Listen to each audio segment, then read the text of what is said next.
So Procreate Dreams has been out for a couple weeks now. I tried to do a review or a bit of a recap on my thoughts, but then Procreate Dreams released an update, and so I tried to do a 1 week recap, and they released another update for Dreams. So today, a couple weeks later, they've released another update, so I'm going to give my thoughts on Procreate Dreams now that we've had a couple weeks, a couple updates. But I'm not going to edit this video or be too precious with it. I just want to give you my unfiltered, raw thoughts. So to incentivize you to actually watch the video and give me your thoughts at the end of the video, I've got a box full of iPad accessories. We've got iPad keyboards with shortcuts for different Procreate keys. Got a couple of those. One that I've never used. A bunch of screen cleaner. Oh, this one's a good one actually. A Procreate drawing glove, or just an iPad drawing glove in general. I use these a ton because I have sweaty hands and it just makes the experience nice and smooth. For pencil holders, stickers, a screen protector in here. So Procreate Dreams, I think the initial feedback and response from the industry was pretty mixed. Obviously, everyone was really stoked for Procreate to get into animation, specifically 2D animation, hand-drawn cell animation, which is what I've been really excited about because we've seen the potential on the iPad with other apps like Rough Animator and Calipeg. And so to see Procreate get into that animation space was pretty exciting because everyone loves the Procreate brush engine and the fluidity of their app. And so I think there was a lot of high expectations for Procreate Dreams. When it came out though, it was a version 1 product. And I've worked with a lot of product teams at my work. And so I realized that version 1, the day 1 products are never their perfect version. They're never their greatest potential. There's always things to improve. And so I think there's a couple things I want to talk about of where Procreate kind of didn't meet expectations and where I think the industry's expectations and the fans of Procreate, our expectations were probably a little too high and we're overlooking some of the potential of Procreate Dreams and the potential for this to really change the industry. One of the first things, an example of where I think we were expecting more but couldn't find it is something that Alex Grigg on his animation channel actually pointed out in one of his recent videos. It was something that I was super frustrated with.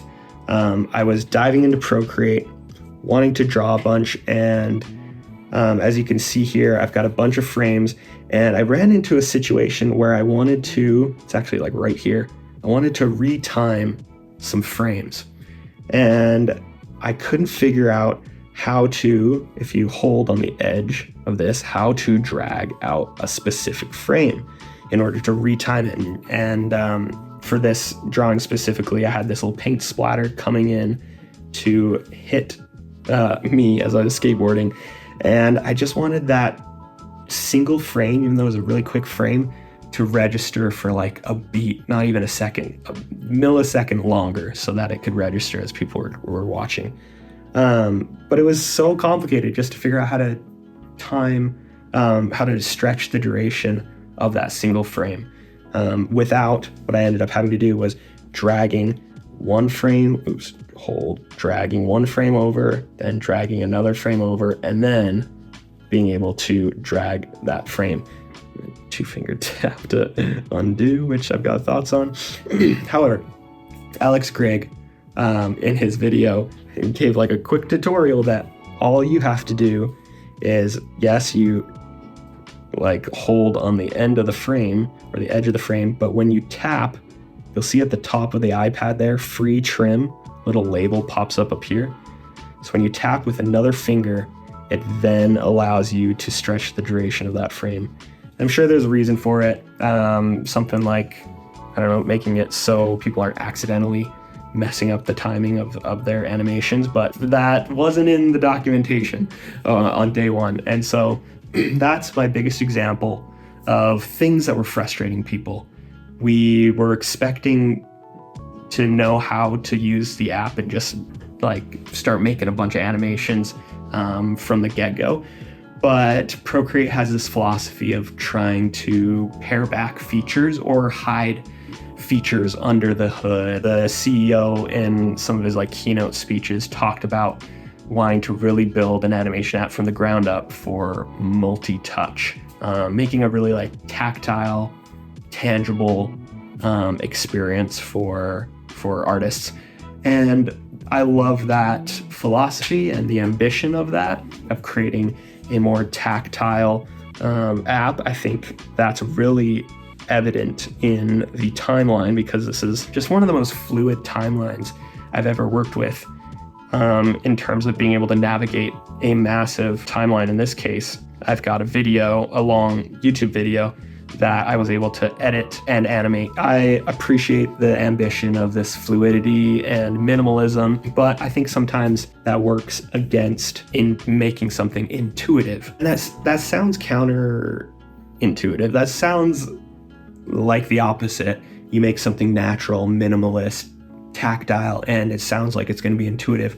But I think making an app intuitive means you would make it more user-friendly. I think there's a couple different philosophies that are working against each other, and Procreate just needs time for Dreams specifically to kind of find that balance, to figure out, what are those features like the tap and hold to stretch the duration. What are some of those things that can just be quick education tips and tutorials that they throw on their different platforms, on social or on their website, in docs and their documentation on their website? Or what are things that need to be more baked into the UI? There's a lot of other things that people have talked about. I don't love that you tap the time code in order to bring up onion skin features. It's just super random. Or tapping the title to bring up all these settings. It'd be so easy just to add a little indicator, a little icon next to that title, so you know that that's what you touch.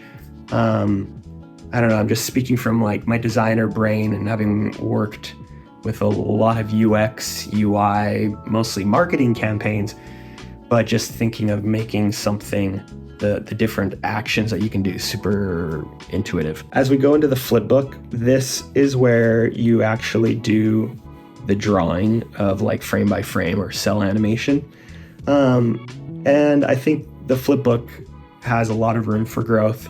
And I've seen in their roadmap, their chief product officer has released their roadmap, and I can show you guys what that looks like in the website there. But you can see that there's a lot of potential with the Flipbook, but they decided to pare it down on launch, and I'm not exactly sure why. I love the Procreate kind of Flipbook timeline a lot better than this experience.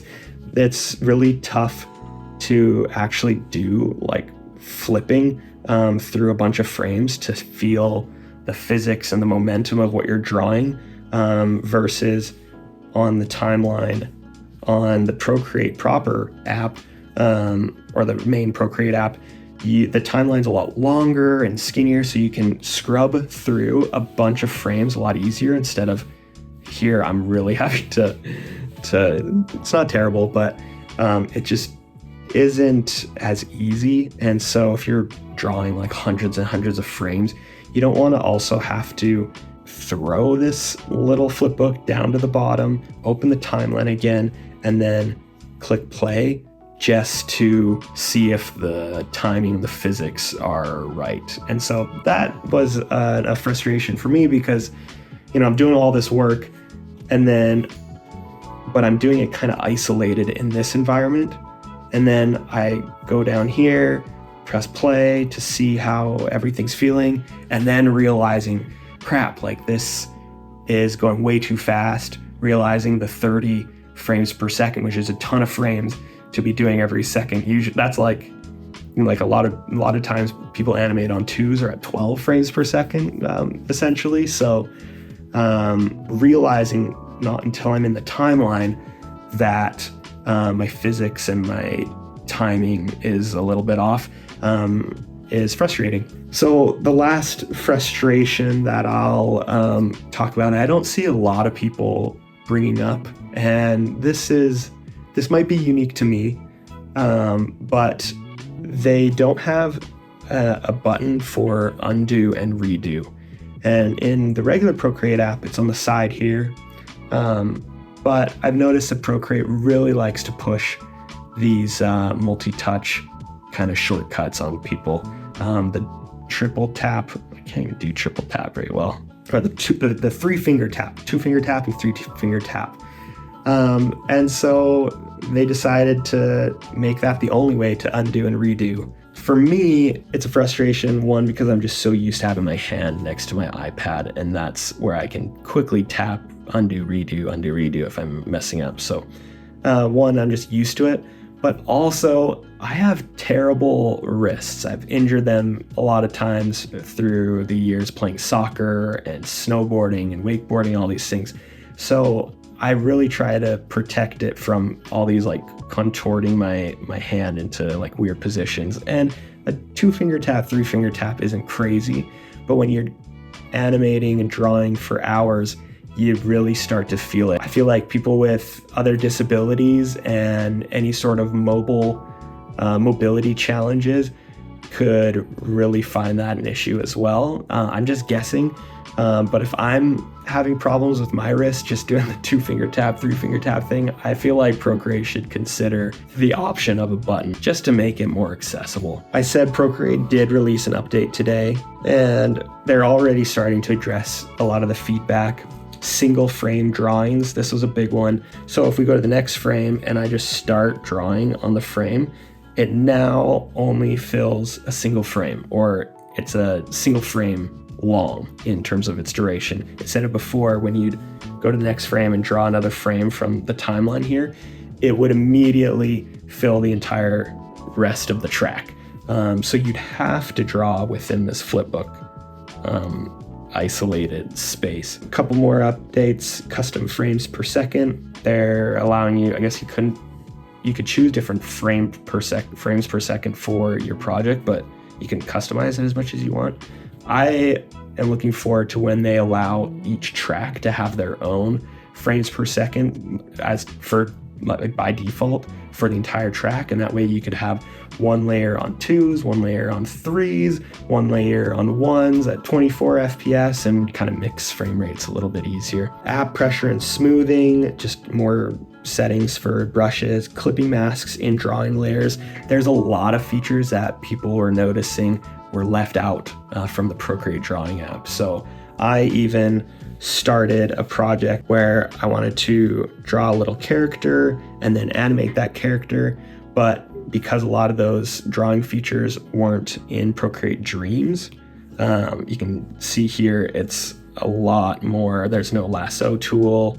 I guess there was no masks or some different things in the layers. I just didn't even bother drawing in here. I went over into regular Procreate to draw my character there because I was just missing some of those drawing features, which I'm sure are going to come into the app, but I am curious about how much they think it would cannibalize their regular Procreate app.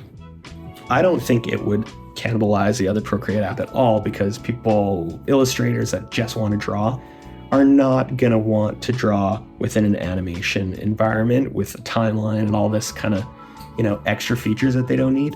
So I really think they should just, fingers crossed, they just bring everything that's in Procreate, bring it to Dreams, plus all the animation and video features.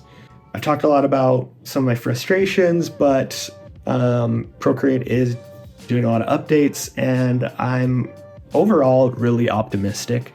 I tend to be more optimistic, and so at launch I was even really stoked, and it kind of worked around a lot of the nitpicky things that I was frustrated about. Just seeing them do, I think, 2, maybe 3 updates in the last couple of weeks already shows that they're listening.